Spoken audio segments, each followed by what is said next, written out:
हरिबोल हरिबोल प्रियतम काव्य का पाठ छंद संख्या 76 से 76।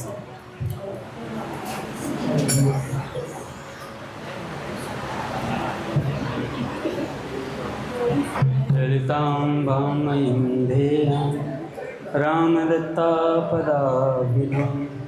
आत्मस्वरूपिणीं सात्वीं वन्देऽहं धर्ममातरम् कृष्णस्वरूपिणीं वन्दे हनुमद्गुप्तसन्ततिं नित्यां धर्मस्वसारं वै मञ्जूषामां सहोदराम्।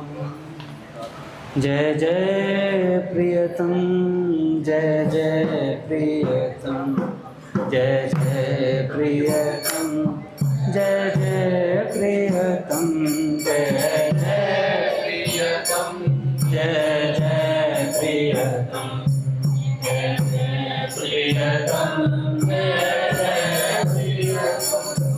इतने में दृष्टि रोहित यह हो गया जगीरानी प्रियतम। इतने में दृष्टि रोहित यह हो गया जगीरानी प्रियतम। अर्चन में योग न दे पाई उस दिन पगली से थी प्रियतम। अर्चन में योग न दे पाई उस दिन पगली थी प्रियतम। था प्रथम पहर जब बीत गया उस दिन की रजनी का प्रियतम। था प्रथम पहर जब बीत गया उस दिन की रजनी का प्रियतम। रानी नृप शयन भवन में थे वो भाव मग्न बैठे प्रियतम। रानी नृप शयन भवन में थे वो भाव मग्न बैठे प्रियतम। राजा के तन के कण कण में ऐसी थी ज्योति भरी प्रियतम। राजा के तन के कण कण में ऐसी थी ज्योति भरी प्रियतम। वाणी क्या जिसे कहे मन भी छुपाया नहीं कभी प्रियतम।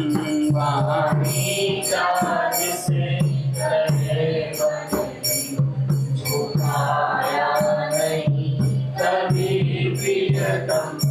थे नयन निमीलित उन्मीलित रह रह कर हो जाते प्रियतम। थे नयन उन्मीलित रह रह कर हो जाते प्रियतम। प्राणों में उनके संवेदन कैसा था तुम जानो प्रियतम। प्राणों में संवेदन कैसा था तुम जानो प्रियतम। दक्षिण कर रानी के उर पर सिर पर कर वाम तथा प्रियतम। दक्षिण कर रानी के उर पर सिर पर कर वाम तथा प्रियतम। भावाभिभूत नृप ने जैसे था रखा यंत्रवत ही प्रियतम। भावाभिभूत नृप ने जैसे था रखा यंत्रवत ही प्रियतम।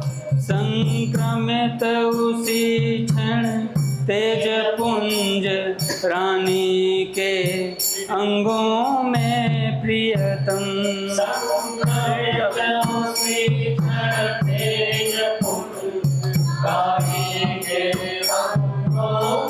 प्रियतम हो गया तुरंत सिमट कर फिर उधर स्थल में जागा प्रियतम हो गया तुरंत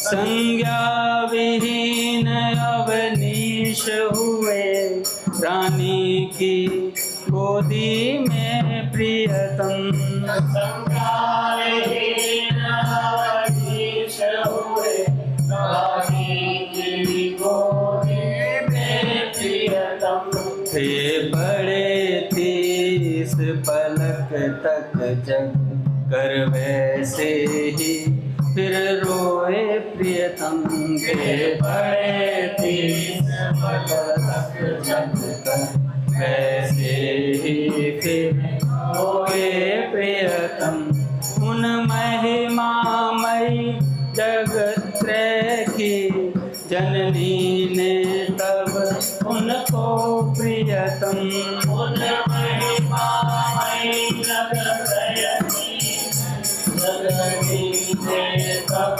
उनको प्रियतम दिखला दे भूत भविष्यत की घटना वे मोह हुए प्रियतम दिखला दे भूत भविष्यत की घटना वे मोह हुए प्रियतम उसका ही था परिणाम नृपति थे अकस्मात आए प्रियतम उसका ही था परिणाम नृपति थे अकस्मात आए प्रियतम जाया जन्म स्थल में स्वागत करने के लिए आहा प्रियतम जाया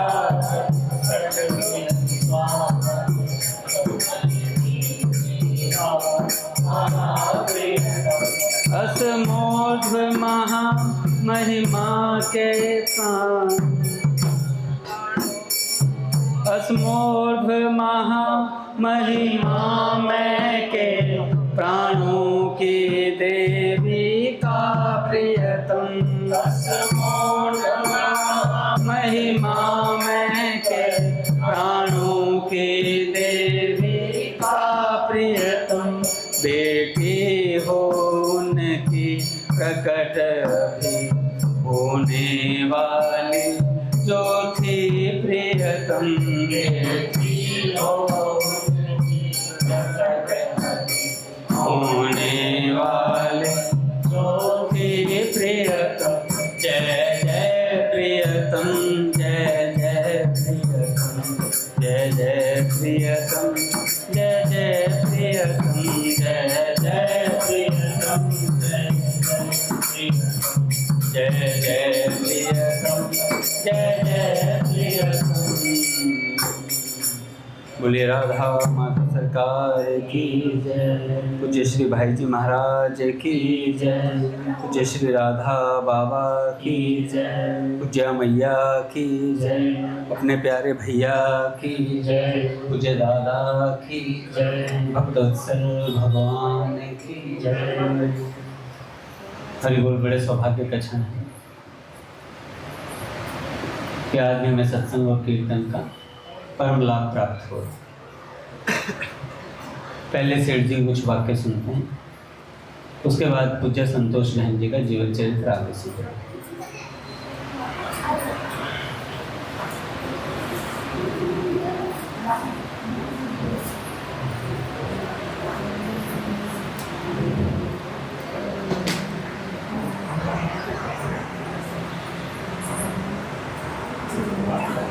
सेठ जी कहते हैं,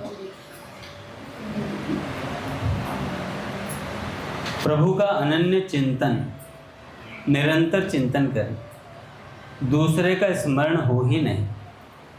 कोई एक बार भी यह कह दे कि मैं तेरा, तो भगवान कहते हैं कि मैं उसे छोड़ता नहीं। मेरा यह नियम है कि जो एक बार भी मेरी शरण आकर मैं तुम्हारा ऐसा कहकर मुझसे अभय मांगता है, उसे मैं समस्त प्राणियों से निर्भय कर देता हूँ। दया इतनी है कि स्मरण मात्र से ही कल्याण है। अंतकाल की स्मृति में कैसी दयालुता भरी हुई है। इसमें प्रभु की दयालुता, ममता, न्यायशीलता भरी हुई है। जिस किसी को भी स्मरण करते हुए जाओगे उसी को प्राप्त होगे। दया की हद कर दी भगवान ने। अंतकाल की स्मृति का इतना महत्व रखा है। और क्यों रखा? उस बेचारे का मनुष्य जीवन समाप्त हो रहा है। भगवान सोचते हैं कि मैं ऐसा विधान बना दूं कि 1 मिनट में उद्धार हो जाए। पट खोलेंगे महाराज। श्री राम जय राम, जय जय राम। श्री राम जय राम, जय राम। श्री राम जय राम, जय जय राम।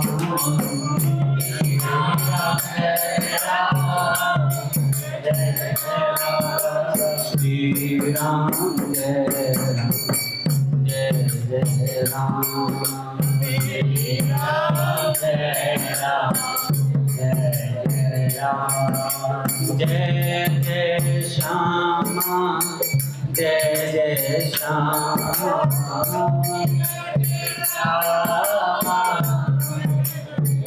राम जय जय श्री वृंदावन।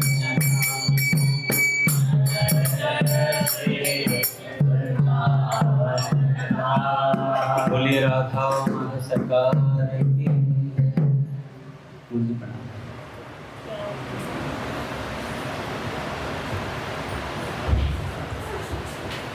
तो भगवान सोचते हैं अंतकाल में बहुत ही दया में भगवान ने प्रावधान रखा है कि अंतकाल में स्मरण में आ गया, नाम आ गया या रूप आ गया भगवान का, तो कल्याण कर देते हैं भगवान। भगवान सोचते हैं कि मैं ऐसा विधान बना दूं कि 1 मिनट में उद्धार हो जाए। लगन लगन सब कोई कहे, लगन कहावे सोए, नारायण जा लगन में तन मन दीजे खोए। परमात्मा के लिए सब कुछ त्यागने के लिए तैयार रहें। किसी चीज़ को कुछ भी नहीं गिने। परमात्मा की प्राप्ति में विलंब हो रहा है, वह हमारी ही कमी है। हमारे विश्वास की कमी के कारण विलंब हो रहा है। भगवान तो सब जगह वर्तमान हैं ही। एक आदमी हमारे पास ही खड़ा है, हम पूछें कि उस आदमी से मिलने में कितना विलंब है। दूसरा आदमी हंसता है, कहता है बड़ा मूर्ख है, विलंब क्या, बगल में तो खड़ा है, पास में खड़ा है, जब चाहे मिल लो। जैसे किसी स्त्री के गले में हार पड़ा हुआ है, वह उसे चारों तरफ खोजती है। संबंधियों का वियोग होता है, यह बात तो है ही, परंतु उस समय भी उनसे क्या सुख है। काठ के लड्डू खाए वह भी पछताए, ना खाए वह भी पछताए। एक जाट के 7 बेटे थे, 6 विवाहित थे, कुंवारा था। किसी ने पूछा कितने पुत्र हैं, उसने कहा 1। कह रहे बाकी, कह रहे 6 को डाकी ने खा गई। 6 को डाकी ने खा गई। कि ससुराल प्यारी लगी जब ते, रिपु रूप कुटुंब भये तब ते। इसलिए अपने तो एक परमात्मा ही है, कोई अपना नहीं। उमा राम सम हित जग माही, गुरु पितु मात बंधु प्रभु नाही। सुर नर मुनि सबके यह रीति, स्वार्थ लाग करहि सब प्रीति। मेरे यह 5-7 लड़के लड़कियों का अड़ंगा नहीं लगा तो अच्छा है। मुझे कोई पुत्र के मरने का शाप दे तो वह मुझ पर लागू नहीं होता है। मेरे घर के पीछे धानुका के 7-8 लड़के हुए, उनकी स्त्री सारे दिन रोती रहती है कि मेरे बराबर कोई दुखी नहीं। कोई धानुका जी हुए सेठ जी के, उसमें सेठ जी कह रहे मेरे तो कोई पुत्र है ही नहीं, तो अपने तो अड़ंगा है नहीं इस बात का, पर मेरे पीछे धानुका जी के 7-8 पुत्र हैं, उनकी स्त्री रोती रहती है क्योंकि मैं सबसे ज़्यादा दुखी हूँ। अतः पुत्र आदि से न जीते जी सुख है और न मरने पर सुख है। अनुकूल नहीं होते तो न जीते जी सुख है और न मरने पर सुख है। मरने पर उनकी स्त्री छाती पर बैठी रहती है। पति डांट तो सकता है, पुत्र ही न हो तो इनमें से एक बात भी नहीं होती। सबसे बड़ा दुख पुत्र शोक का होता है। जिसे पुत्र ही नहीं हो उसको क्या पुत्र शोक होगा। इसी प्रकार होते हुए भी त्याग दे तो उसको भी शाप नहीं लगता महाराज। सबके साथ उदारता का व्यवहार करें, आए हुए याचक को हाथ का उत्तर दें, ऐसा रूप धारें। हे अर्जुन, जो पुरुष सत्व गुण के कार्य रूप प्रकाश को और रजोगुण के कार्य रूप प्रवृत्ति को तथा तमोगुण के कार्य रूप मोह को भी न तो प्रवृत्त होने पर उनसे द्वेष करता है, न निवृत्त होने पर आकांक्षा करता है। गए तो जाओ, आए तो आओ, द्वेष मत करो। श्रद्धा प्रेम को रखती है। प्रेम बिना श्रद्धा के भी हो सकता है। माता का बच्चे में, गाय का बच्चे में प्रेम है, श्रद्धा नहीं। अपने अपने स्थान में दोनों ही ठीक हैं। प्रेम का मूल्य भक्ति के मार्ग में है, श्रद्धा की दोनों ही मार्गों में आवश्यकता पड़ती है। प्रहलाद को धन्य है कि पाहन से प्रभु को प्रकट कर लिया उसने। कैसे किया? श्रद्धा से। अपने भी खंबे में या पत्थर में या जल में, अग्नि में या चाहे जिस चीज में भगवान को प्रकट कर सकते हैं। सूर्य में श्रद्धा करो तो यह साक्षात नारायण है। एक दिन सेठ जी ले गए थे गीतावन वालों को सबको, कहा कि चलो भगवान के दर्शन कराता हूँ। सब बड़े तैयार हुए, बढ़िया से बगलबंदी वाली चौंच वाली जूतियाँ पहन के इतर इतर लगा गए। सेठ जी गए, 7 नंबर पे लेके, वो देखो सूर्य नारायण भगवान सामने। भाई देखो सेठ जी की मान्यता तो दृढ़ थी भाई। सेठ जी के लिए तो साक्षात नारायण थे सूर्य भगवान।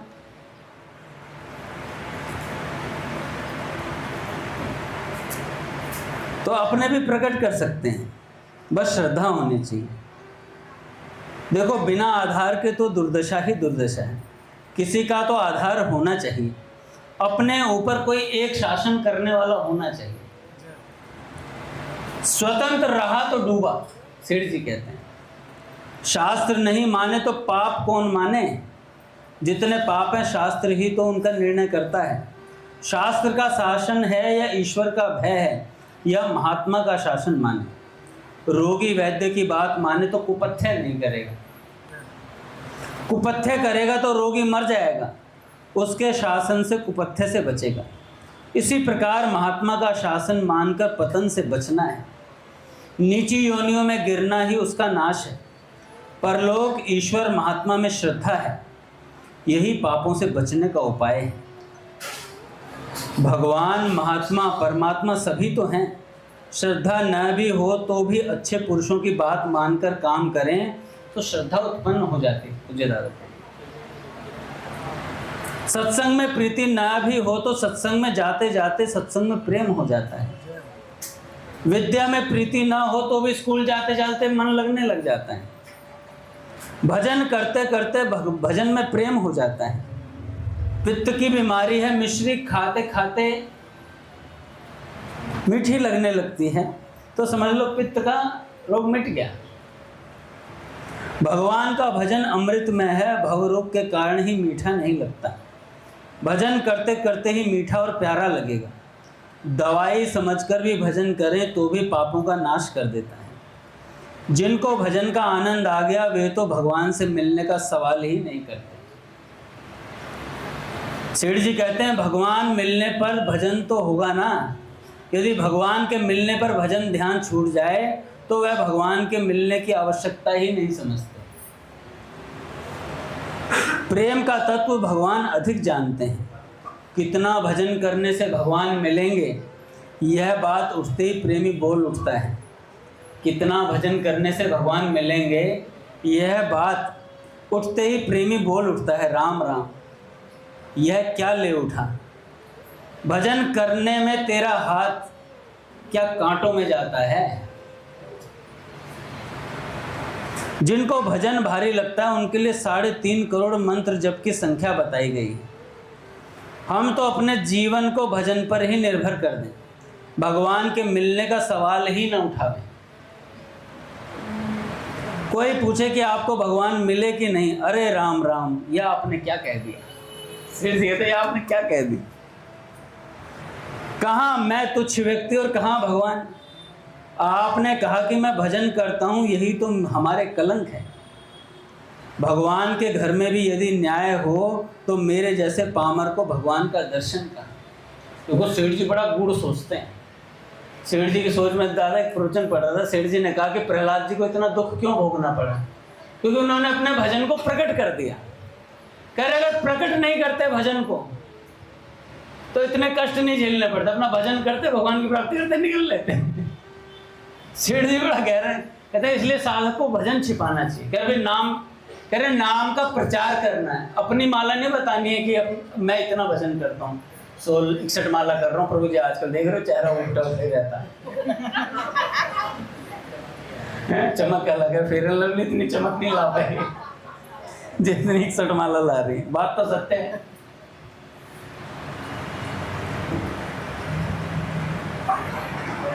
भक्ति करने वालों के बीच में जो अपने को लायक नहीं समझता वह तो भगवान के निकट पहुंच जाता है, और जो कहता मैं इतना भजन ध्यान करता हूं भगवान उससे दूर हट जाते हैं।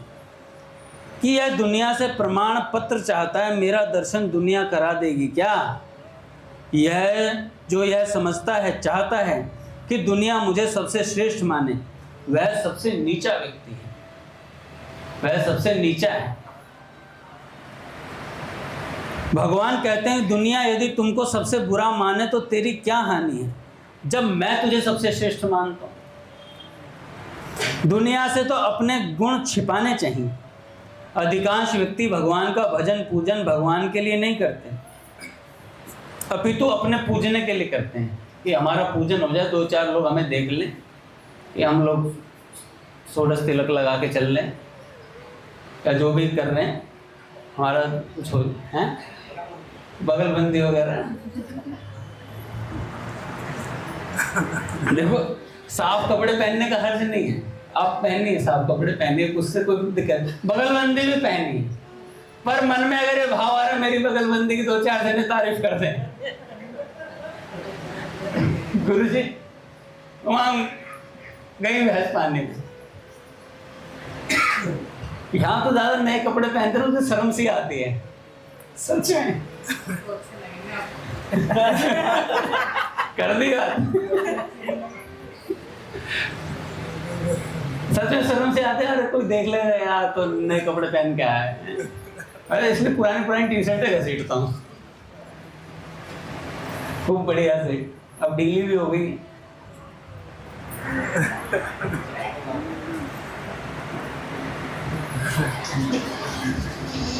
यह भाव हटने से भगवान मिलेंगे।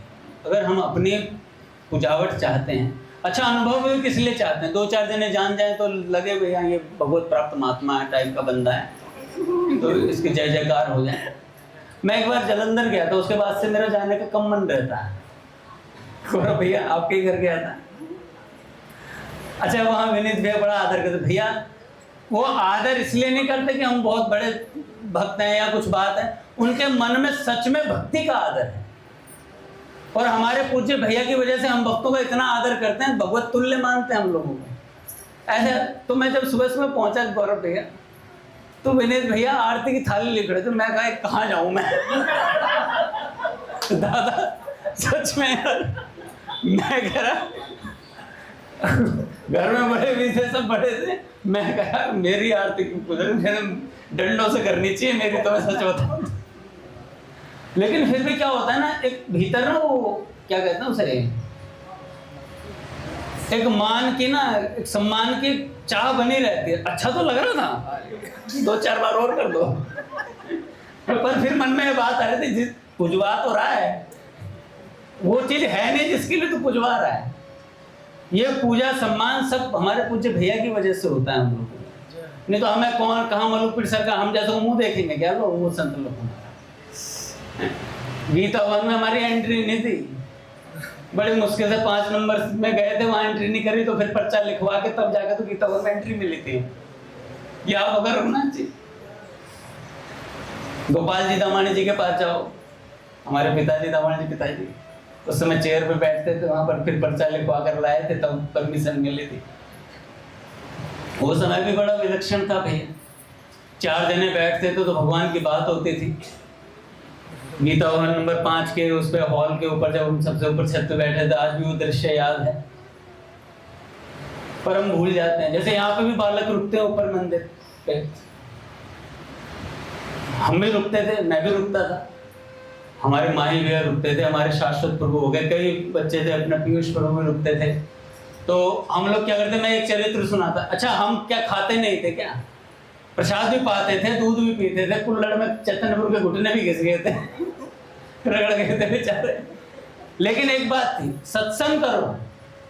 अगर आप मंदिर में रुक रहे हो तो कोई पुस्तक ले, 4 जने रुके हुए, 1 जना पढ़ दे, 3 जने सुन ले। पर एक ये मोबाइल है ना, ये सब खा गया, मोबाइल रूपी डायन सब खा गए। अब आप देखोगे 4 भक्त बैठे तो चारों अपना अपना अलग अलग मोबाइल निकाल के बैठे हैं। ये हालत है, चारों अपना अपना अलग अलग मोबाइल निकाल के बैठे हैं। ये मोबाइल रूपी डायन हमारी भक्ति को खा रही है, धीरे धीरे चल रही है, पता ही नहीं चलता कब खत्म कर देती है भक्ति। आप 1 घंटा पुस्तक पढ़ के दिखाइए मोबाइल में सत्संग की।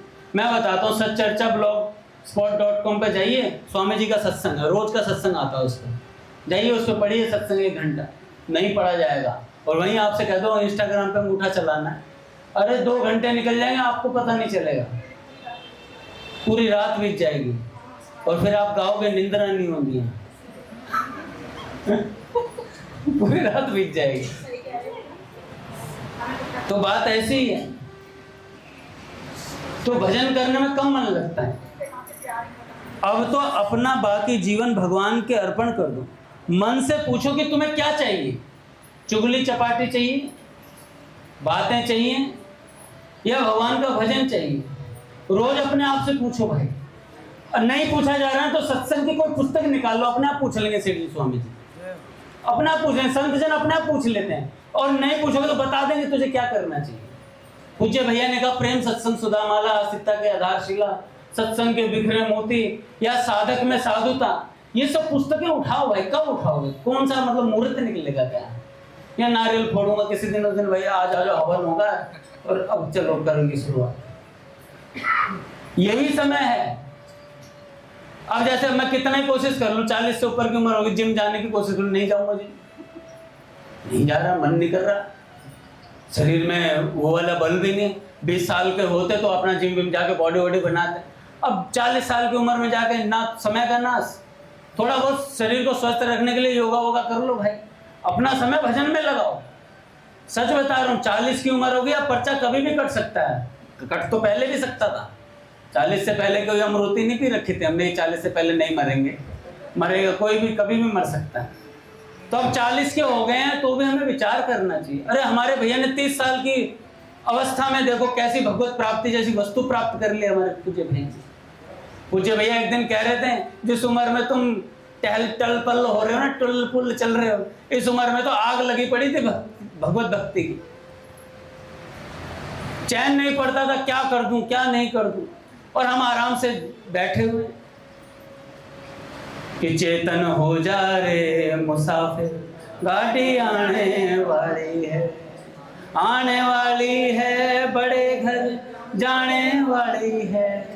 आज मैं देख रहा था वो विमान होता है ना दादा, जिसपे आपने तो बहुत विमान लेके गए, इंडर बहुत विमान पहुंचे हैं, तो उस विमान को देख रहा था महादेव जी। अपन जो गाजीपुर आगे वो आता है ना, मार्केट भी है वो विमानों की, बढ़िया विमान मिलता है उसमें। तो आज जैसे उस विमान को देखा मैंने कहा यार, अच्छा मस्ती में जा रहा था, कोई ध्यान नहीं था भगवान का, पर जैसे उस तरफ देखा, भाई यार भजन करना, भगवान की प्राप्ति करनी है, भगवान से प्रेम करना है। तो उसको देखते ही याद आ गया, शमशान को देखते ही मैंने कहा यार भगवान की प्राप्ति करनी, थोड़ा और तेजी बढ़ानी, और तेजी करनी चाहिए भजन में, इतने से काम चल नहीं रहा है। भगवान ने तो यह घोषणा कर दी कि मेरे में ही प्रेम कर इतना वैराग्य हो जाए कि संसार के जितने भोग पदार्थ हैं सबसे घृणा हो जाए, कंचन कामिनी का नाम भी अच्छा नहीं लगे की स्थिति हो जाए, रुपयों का नाम भी अच्छा नहीं लगे। विषय भोगों के त्याग के लिए इस श्लोक पर साधक को ध्यान देना चाहिए। भगवत गीता का ये श्लोक लिख लेना चाहिए महाराज। गीता जी के 5वें अध्याय का 22वां श्लोक है। जो ये इंद्रियां तथा विषयों के संयोग से उत्पन्न होने वाले सब भोग हैं, वे यद्यपि विषयी पुरुषों को सुख रूप लगते हैं तो भी दुख के ही हेतु हैं और आदि अंत वाले अर्थात अनित्य हैं। इसलिए हे अर्जुन, बुद्धिमान विवेकी पुरुष उनमें रमता नहीं है, उनसे विलग होकर के रहता है। तो सेठ जी कहते हैं कि किसी ने प्रश्न किया,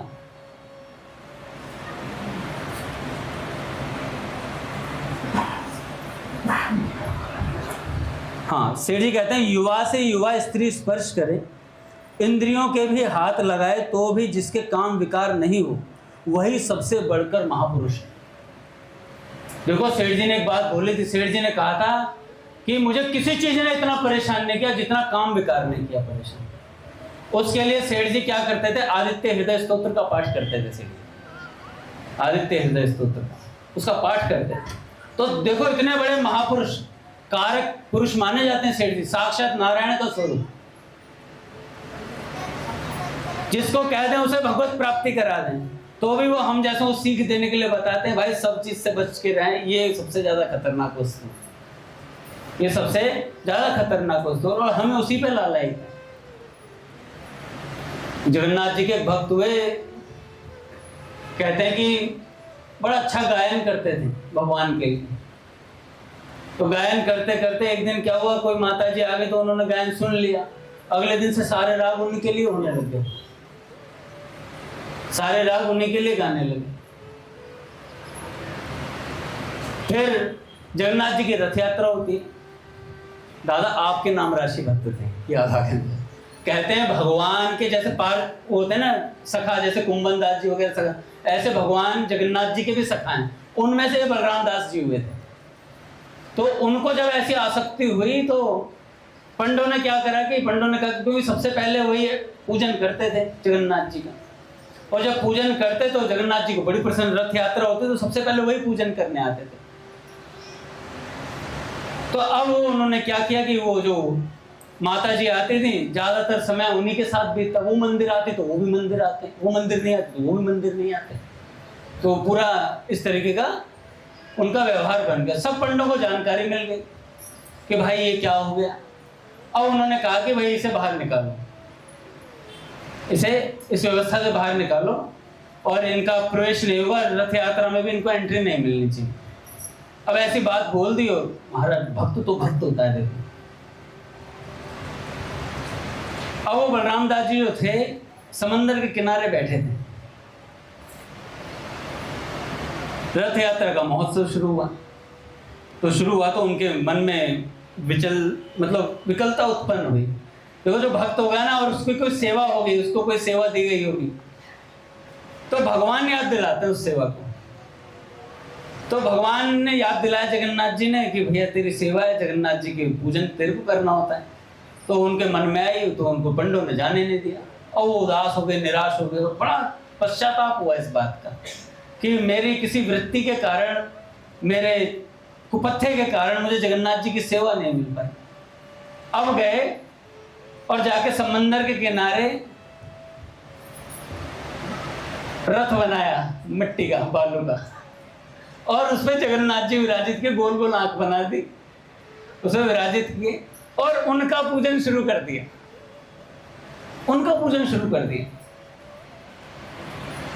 और जब पूजन शुरू करा तो उधर भगवान का रथ रुक गया। भगवान ने कहा जब तक बलराम नहीं आए तब तक मैं पूजन आगे नहीं बढ़ूंगा। सबने कहा प्रभु वो तो ऐसे ऐसे कर, कैसे भी करता हूँ, लेके आओ उसे, मुझे उससे मतलब नहीं, उसे लेके आना पड़ेगा यहाँ पर। उसका पूजन स्वीकार किए बिना मैं आगे बढ़ूंगा नहीं। कह रहे प्रभु वो तो कुपत्थे के मार्ग पे चला गया। कह रहे ऐसे कैसे कुपत्थे मार्ग, वो तो मेरा पूजन कर रहा है, तुम यहाँ नहीं कर रहे हो, वो कर रहा है। इसलिए मैंने रथ रोका है। कह रहे कहाँ कर रहा है, मुझे नहीं दिख रहा। कह रहे जाके देखो समंदर के किनारे। और महाराज वहीं से बुद्धि पलट गई फिर से। देखो भगवान जब प्रेम करते हैं ना, भगवान हमारे पापों को नहीं देखते हैं। भगवान के हृदय पे ये पिक्चर छपती ही नहीं है, इतने दयालु हैं। और स्वामी जी तो कहते हैं अगर भगवान माफ ना करे ना, कोई माई का लाल है इस पृथ्वी पर जिसका कोई उद्धार कर सके? है कोई महात्मा परमात्मा जो इस पृथ्वी पर उसका कोई उद्धार कर दे? अगर भगवान माफ ना करे, भगवान माफ करते हैं तब हमारा उद्धार होता है। स्वामी जी महाराज ने बोला ये बात। तो भैया उद्धार नहीं हो सकता। कब उद्धार हो? अच्छा, भक्त की क्या सावधानी?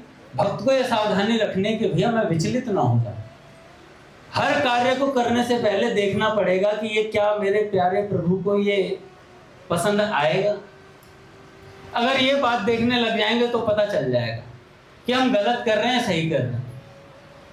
हमारे मन में भी कोई बात आती है तो मन में ये बात आया थी, अरे अंगद दास तू सत्संग बोलता है, तू सत्संगी आदमी है, ये बात तेरे दिमाग में नहीं आनी चाहिए थी। तो बार बार ऐसे मन सत्संग चेताता है साधक को। तो इसलिए अच्छे विचारों से, स्वामी विवेकानंद जी महाराज कहते हैं अच्छे विचारों से साधक को भरते रहना चाहिए अपने मन। जैसे ही खाली समय मिले मोबाइल खोलो, पुस्तक पढ़ो, गीता सेवा ऐप खोल लो, सारी पुस्तकें, सारे भक्त चरित्र लो, कुछ भी महाराज सब चीजें मिलेंगी। पाठ करना पाठ करो, सारी व्यवस्था। देखो कलयुग में भगवान कितने सस्ते हैं, किताब भी नहीं खरीदनी पड़ रही, जबकि सबसे सस्ती है गीता प्रेस की पुस्तकें। 2, 4, 10, 15 रुपए, 100 रुपए की होगी ज्यादा से ज्यादा। कोई मोटी वाला ग्रंथ होगा तो 200 का होगा। अरे 500 रुपए का तो पिज्जा खा जाते हो बड़े साइज वाला एक बार में। राजा पे गए तो 1000 की चपत है, सच बता रहा हूं। बताओ। अच्छा, सब चीजों के लिए समय मिल जाता है, हमारे पास स्वाध्याय के लिए समय नहीं। सब चीजों के लिए समय हमारे पास। आप अपने गिरबान में खुद झांक करके देख सकते हो कि हम स्वाध्याय वाकई में कर पा रहे हैं, नहीं कर पा रहे। जो कर पा रहे हैं बहुत अच्छी बात है, जो नहीं कर पा रहे वो प्रयास करें भाई। जब रोटी खाने का समय, पानी पीने का समय है, तो भैया भजन करने का भी समय है। वो निकालना पड़ेगा आपको, निकलेगा नहीं, निकालना पड़ेगा। केवल नाम में वह ताकत है जो कलयुग से हमें बचा सकती है। नहीं तो आप देख लो, अजामिल क्या ब्राह्मण था, त्रिकाल संध्या करता था, बहुत बढ़िया तरीके से, सब भजन निष्ठ था बिल्कुल। अग्निहोत्री ब्राह्मण था। और एक दृश्य ने पूरा जीवन बदल दिया, एक दृश्य ने। अच्छा, आज महाराज जी कह रहे थे, कोई ये सोचता है कि मैं तो बहुत तगड़ा वैरागी हूं, मेरे पर कोई कालिख नहीं लग सकती। भ्रम में जी रहा है, भ्रम में जी रहा है। अपने झाड़ू मंडल वाले बलराम दास बाबा हुए, आज दादा के नाम राशि बहुत संत याद आ रहे थे। बलराम दास बाबा हुए, सत्संग करते थे ना, माताओं को पीछे भेज देते थे, पीछे ऐसे बोलते थे। पुस्तक में पढ़ना, ब्रज के भक्त में भी उनका चरित्र आता है। और माताओं से चिढ़ते भी बहुत थे, पीछे भगाते थे, पीछे बैठ के सत्संग करो सब। एक दिन दर्शन करने जा रहे थे भगवान के, तो मंदिर में बिहारी जी के, तो पंडों ने कहा कि बाबा, और माताओं को हट हट हट ऐसे करते चल लेते। तो पंडों ने कह दिया, बाबा अब तो 90 वर्ष की उम्र रह गई है, अब भी माताओं तो इतना चिढ़ो। तो बाबा ने क्या कही, कह रहे जब तक हड्डियां गल ना जाएं, जब तक ये प्राण पखेरु ये शरीर जलना है, तब तक अपने शरीर पर विश्वास मत कर लेना, इंद्रियों पर विश्वास मत कर लेना। तो ऐसे बाबा थे भैया बलराम दास बाबा झाड़ू मंडल वाले। एक बार तो किन्हीं माता पे उनकी दृष्टि चली गई, तो कहने लगे मैं तो जमुना जी में कूद के ना अपने प्राण दूंगा। सब साधक पीछे पड़े, गुरु जी क्या गलती हो गई? कह रहे नहीं मैं प्राण दूंगा, हमारा भगवान से मन हटा, देखो ये बात हुई। तो उन्होंने कहा बाबा बात क्या होगी? कह रहे ऐसे ऐसे हमारा मन विचलित हुआ। कह रहे जरूर प्रसाद में कोई दोष हुआ है, तो किसी गलत के यहाँ से पैसा आया था, उस प्रसाद का दोष था भैया। अच्छा, प्रसाद कह के हम सब कुछ पा लेते हैं। भगवान का प्रसाद अपमान हो जाएगा। सम्मान करते भाई, फिर एक कण लेके सम्मान करते। दादा नहीं होता सम्मान, सम्मान नहीं होता। मान लो मेरे सामने रसगुल्ले रख दो, कोई कह दे अंगद जी प्रसाद का सिर्फ आदर करना, आपको एक कण, मैं कहूँगा डाइटिंग गई बाढ़ में, आने दे पहले। बड़ी मुश्किल से पूरा डब्बा आज मुझे ही मिला है। तो सम्मान नहीं होता। फिर क्या होता, पेट पूजा होती है बढ़िया से, फिर सम्मान की बात ही खत्म हो जाती है। तो अजामिल अग्निहोत्र ब्राह्मण था भाई, एक दर्शन ने सब बदल दिया। जो अपना जीवन बदलना चाहते हैं वो राम नाम लें भैया। एक खपटिया बाबा थे, एक जगह चातुर्मास कर रहे थे, अपने बिहार बलिया की तरफ की बात है। और चातुर्मास में संत इधर उधर कहीं जाते नहीं, एक ही जगह अपना सत्संग करते हैं। ये भी बहुत भारी बात है, एक जगह रोज 7:30 बजे आ जाना बड़ी मुश्किल बात है, आ ही नहीं पाते हैं। ये चातुर्मास नहीं है तो जीवन भर का मास है ही, इसीलिए शायद आदर कम होता है। जो वस्तु सुलभ है उसका अनादर होता ही होता है। ये सब घर में भी यही बात है। आपके घर पे रोज मिल्क केक आ जाए, आप खाना बंद कर दोगे 2-4 दिनों में, और आपको साल भर में कभी बर्थडे पे मिल्क केक मिले, अब वो मैं ही खाऊंगा सारा, यही बात होगी। तो जब सुलभ हो जाती है चीज तो उसका अनादर होने लगता है। तो एक जगह चातुर्मास कर रहे थे अपने खपटिया बाबा। उसी समय उनकी कुटिया में भयंकर काल पुरुष आया है, और आया और आकर के कहने लगा चलो मेरे साथ। खपटिया बाबा बाहर आए, अरे कौन है, देखो तवे जैसा आदमी में, और वो नजरें नहीं उठा रहा, नजरें नहीं उठा। तो खपटिया बाबा ने कहा कि हे नजर उठा। कह रहे पहले माला छोड़, पहले माला छोड़ तब नजर उठाऊंगा। कह रहे कौन सी माला? कह रहे जो गले में जो नाम जप कर रहे हो। उन्होंने कहा नहीं ये माला तो नहीं छूटेगी। कह रहे पर तू ऐसा कह क्यों रहा है? कह रहे भैया मैं नाम जापकों की तरफ आंख उठाकर देख नहीं सकता, नाम जापकों की तरफ आंख उठाकर देख नहीं सकता। तो बाबा ने कहा भाग यहाँ से, फिर तेरी दाल गलने वाली नहीं है। कलयुग बोला सब साधनों में मिलावट है, पर नाम में कैसे मिलावट करूं समझ नहीं आ रहा। कलयुग भी भ्रमित है इस समय। कह रहा है नाम लेने वालों का कुछ बिगाड़ नहीं पाता वो। तो कह रहे राम नाम की वजह से मुझे कईयों को छोड़ना पड़ता है, आप मुझे देख क्यों नहीं रहे हो? नाम जापक से मैं आंख नहीं मिला सकता। बार बार वो काल पुरुष कहने लगा। केवल नाम में ही वह ताकत है जो कलयुग को नतमस्तक कर सकता है। पावनों को पावन करने वाला नाम ही है भैया। एक मजदूर था, वो एक संत के खेत में काम करता था।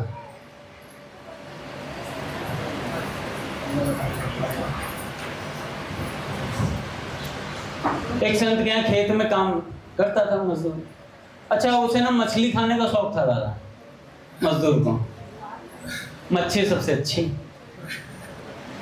तो मछली खाता था। क्या था कि खेत के पास में तालाब था, उसमें से जाकर के निकाल रहा था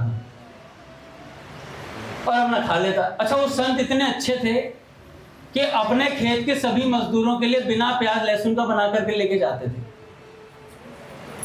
सब मजदूरों के लिए। एक दिन क्या हुआ, देखा तो एक मेड़ की आट में बैठा हुआ और वो मजदूर ना मछली खा रहा था। महात्मा जी कहे भाई क्या कर रहा है? मछली खा रहा था।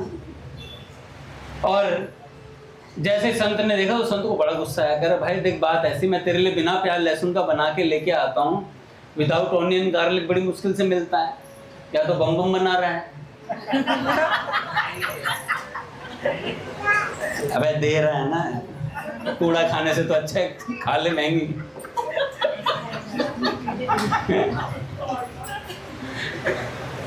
मेहनत भी तो है और सफाई के नंबर है। बाहर जाएगा तो पहले वो प्याज में बढ़िया से पकोड़े तलेगा, फिर उसी में तुम्हारे लिए कुट्टू के आटे की पकौड़ी तल देगा। फिर तुम कहेगा व्रत का प्रसाद खा लो। वह सफाई के नंबर है। अब एक बात सोचने की है, और वो उसी कढ़ाई में तलेगा, तुम्हारे लिए तेल तो बदलेगा नहीं, ताजा तेल तो लाएगा नहीं। उसी में प्याज वाले पकौड़े दे ले, उसके बाद तुम्हें बिना प्याज वाले पकौड़े दे दे, तेल तो वही है, महक आएगी बढ़िया प्याज की, देखना उसमें। अब क्या हुआ, क्या बता रहा था मैं, वो जो थे मछली खा रहे थे। अब मछली खाते खाते उन्हें संत ने पकड़ लिया। संत ने कहा भाई मैं तेरे लिए इतना बढ़िया बना करके लाता हूँ, तुम लोगों को शर्म नहीं है, तुम मछली खा रहे हो यार। और खूब डांटा उसे। और जब डांटा तो उसके बाद समझ में आई। अच्छा, समझ में भी क्यों आई, इतने दिनों से महात्मा के हाथ का प्रसाद भी पा रहा था, ये बात थी, इसलिए बात समझ। नहीं तो ऐसे नॉनवेज खाने वाले व्यक्तियों को समझाना बड़ा मुश्किल होता है। वो कहते हैं, एक बड़ा अच्छा तर्क है दादा उनका, मेरे ऑफिस में भी कई बार देते हैं, भाई तू घास फूस खाता है तो क्या नाम है, अगर हम लोग मुर्गियां नहीं खाएंगे तो दुनिया में मुर्गियों का राज हो जाएगा, मुर्गे हो जाएंगे दुनिया में, हम उन्हें खत्म कर रहे हैं। मैं चूहे भी खा ले, चूहे भी खा ले भाई, और कॉकरोच तो आजकल बहुत ही हो रहे हैं, तिलचट्टे। चाइना में तो वो भी खाते हैं।